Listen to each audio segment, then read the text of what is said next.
Africa, the cradle of civilization, a land of breathtaking landscapes, ancient traditions, and a history so deep it echoes through time.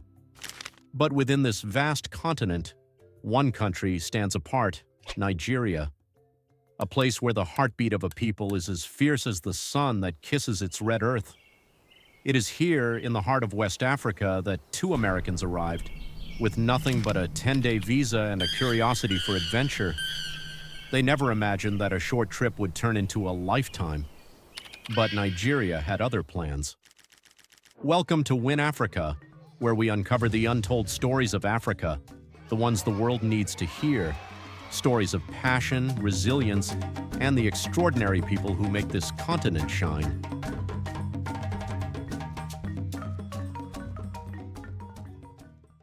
In 1988, Liza Gadsby and Peter Jenkins stepped onto Nigerian soil, intending to pass through.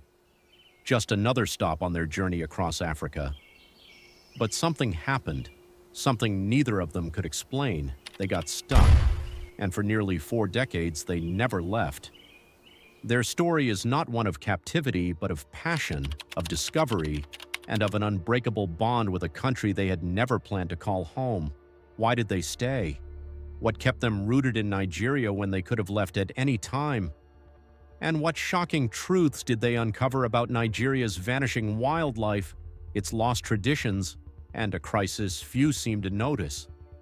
This is their story of love, loss, and a battle to save what the world has forgotten, a fight for nature, for heritage, and for Nigeria's soul. When Liza Gadsby and Peter Jenkins first set foot in Nigeria in 1988, they had no idea their lives were about to change forever. What was meant to be a simple 10-day transit across Africa turned into a lifelong mission, one that would intertwine their fate with Nigeria's unique biodiversity. They arrived in the country with a passion for wildlife conservation, but what they found shocked them. A species they had read about in books, the drill monkey, was thought to be extinct in Nigeria. Yet hidden deep in the forests of Cross River State, the drills still survived, unnoticed and unprotected. At this point, the couple faced a life-changing decision. Would they continue their journey, or would they stay and fight for the survival of a species on the brink of extinction? Their choice would define the next 40 years of their lives. The drill is a very rare species. It's one of the rarest animals in Africa. And it's one of those animals you never thought you would even see. When we were traveling across Africa, I had my wildlife field guide, and you look at the pictures and think, oh, wow, maybe that's a really cool looking animal. I'd never even heard of it. They were thought to be extinct in Nigeria at the time. They had been believed to be extinct in Nigeria. They were only known because nobody had done research in this region. When we got to Boki, we discovered that drills were also living there. Well, it had been discovered the previous year that they were there. Of course, the local people knew, but no scientists had ever come until 1987 and consulted the local people. So gradually, over time, we became more interested in drills. I had no particular interest in primates or gorillas. The animals that actually interest me are things like tapirs and hippos and giraffes and okapis, and birds were my real my first interest. But we became concerned about the drill because they were so endangered and they were so little known. The more they studied the drill monkeys, the more they realized how fragile their existence was. Local hunters, unaware of their ecological importance, saw them only as a source of meat.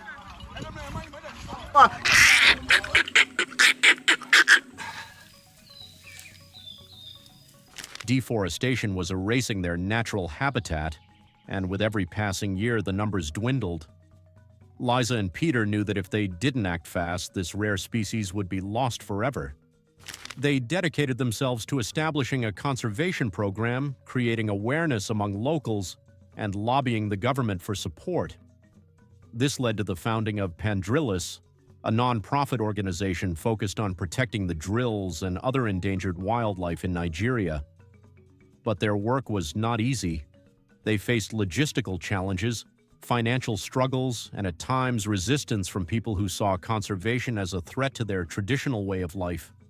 After our first year of working in Kenyang and trying to organize a community conservation program in the Embe Mountains, we decided that we needed to find out more about drills, and we contacted the world's so-called experts, and nobody knew anything, and they said, go do it. So we found a little bit of funding. We had all our own vehicle already and equipment that we had driven to Nigeria with camping, so we're used to living that way. So we found a little funding to find out where the drills still survived in the world, and what nobody even knew where they were supposed to be, where their original boundaries were. Beyond wildlife, Liza and Peter also witnessed Nigeria's transformation over the decades. But their memories are not just of environmental struggles. They are filled with moments of joy, discovery, and an appreciation for the Nigerian way of life. I'll tell you what I like about Nigeria. Yes. Nigerians. Okay. That's what makes Nigeria different from every other country in Africa. And I've Yes. traveled quite widely across the continent. In Nigeria, they'll say, hey, Oibo!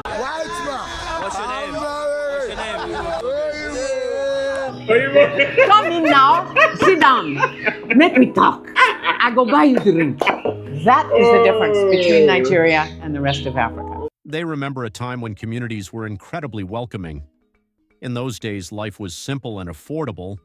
Diesel for their Land Rover cost just 35 kugels. They could go to the market with a few coins and return with bags of fresh produce, enough to last for days. Nigeria, they say, was the best value country in Africa, not because of its wealth, but because of its people who had little but lacked nothing. Food was cheap and no one worried about its cost. Roads were smooth and well-maintained, stretching from Calabar to Obudu without a single pothole. It was like driving in Europe, but with the warmth and hospitality that only Africa could provide. Even as the country changed over the years, one thing remained constant: the spirit of Nigeria. A land where strangers become family, where generosity knows no bounds.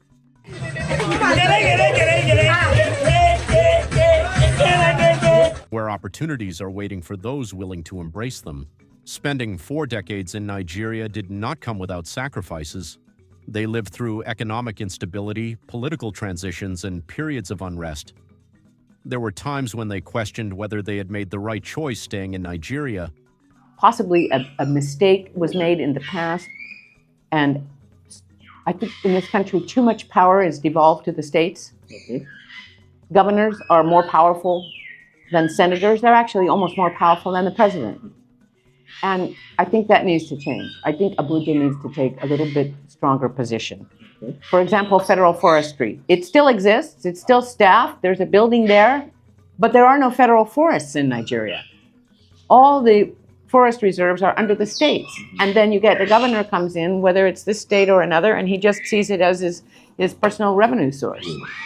We've adopted the worst parts of my culture in this country, and we're throwing out the best parts of Nigeria's culture, just leaving it by the wayside. Our value system, it seems to me, is now skewed. Yeah. And let me give you an emblematic example. When we came here, if a child came home with this, that child was in for an interrogation by the parents, by the grandparents, by the great-grandparents. I went through that. The grandmother will just start crying and say, "Oh, my grandson's a thief!" Yeah? Now you can drive into the driveway in a brand new V8, nobody go talk. That's something that I loved about Nigeria. Yeah? That we lost. Yet, despite all the hardships, they never left. Nigeria had become their home, and the people they met became their family. They formed deep connections with local communities, and their love for the land only grew stronger. For many, the thought of being stuck in a foreign country might sound like a nightmare. But for Liza and Peter, Nigeria was no longer a foreign land. It was where they found their true purpose. Very pleased to be here. I am impressed with the dedication and enthusiasm of the staff. It is worthy of emulation. The flora and the fauna of this rainforest are resources of interest to the world. We must keep them for the future generations, and for the world. This was written by the former president. That's his signature right there. And I see him as a very patriotic man, a true Nigerian. He cares about this country. And what he was trying to say there is, these are not just resources for a community or a local government or a state alone. They belong to every Nigerian. They belong to the world. These are things that are not found anywhere else. We have an obligation to preserve what is under our care, which are the natural resources of this country, for the whole world. Okay. So I appreciated his comments, which is why they've stayed up here on my wall all these years. They found fulfillment in knowing that their efforts had made a difference. Thanks to their work, the drill monkey population in Nigeria has a fighting chance of survival. Their conservation efforts also paved the way for greater environmental awareness in the country. I used to hunt, but when I discovered the importance, I stopped hunting. I chose it just to preserve trees, animals, and any other important thing for the young generation, the oncoming one. But beyond that, they discovered a truth that many outside Africa fail to see. Nigeria and Africa as a whole is not just a place of struggle. It is a land of opportunity, of connection, of richness beyond measure. Liza Gadsby and Peter Jenkins' story is one of unexpected destiny. They came to Nigeria as travelers but stayed as protectors of its wildlife. Their story is a reminder of how passion can lead us down unplanned paths, ones that challenge us, change us, and ultimately define who we are. But their journey also reveals a greater truth. Nigeria and Africa as a whole is not just a continent people leave in search of a better life. It is a place people come to and never want to leave. Yes, Africa has its challenges, but so does every nation on Earth. What makes this continent unique is its spirit, its sense of community, its deep-rooted traditions, and the opportunities it holds for those who are willing to embrace it. Liza and Peter found something here that they could not find anywhere else. Not just a mission, but a home. And if 2 Americans can come here for a short trip and choose to stay for 40 years, maybe it's time the world starts seeing Africa for what it truly is, a land of endless possibility. If you found this video interesting, don't forget to hit the subscribe button and turn on notifications so you never miss out on our latest content. Your support helps us continue bringing you incredible stories from across Africa and beyond. Drop a comment below and let us know your thoughts. We'd love to hear from you.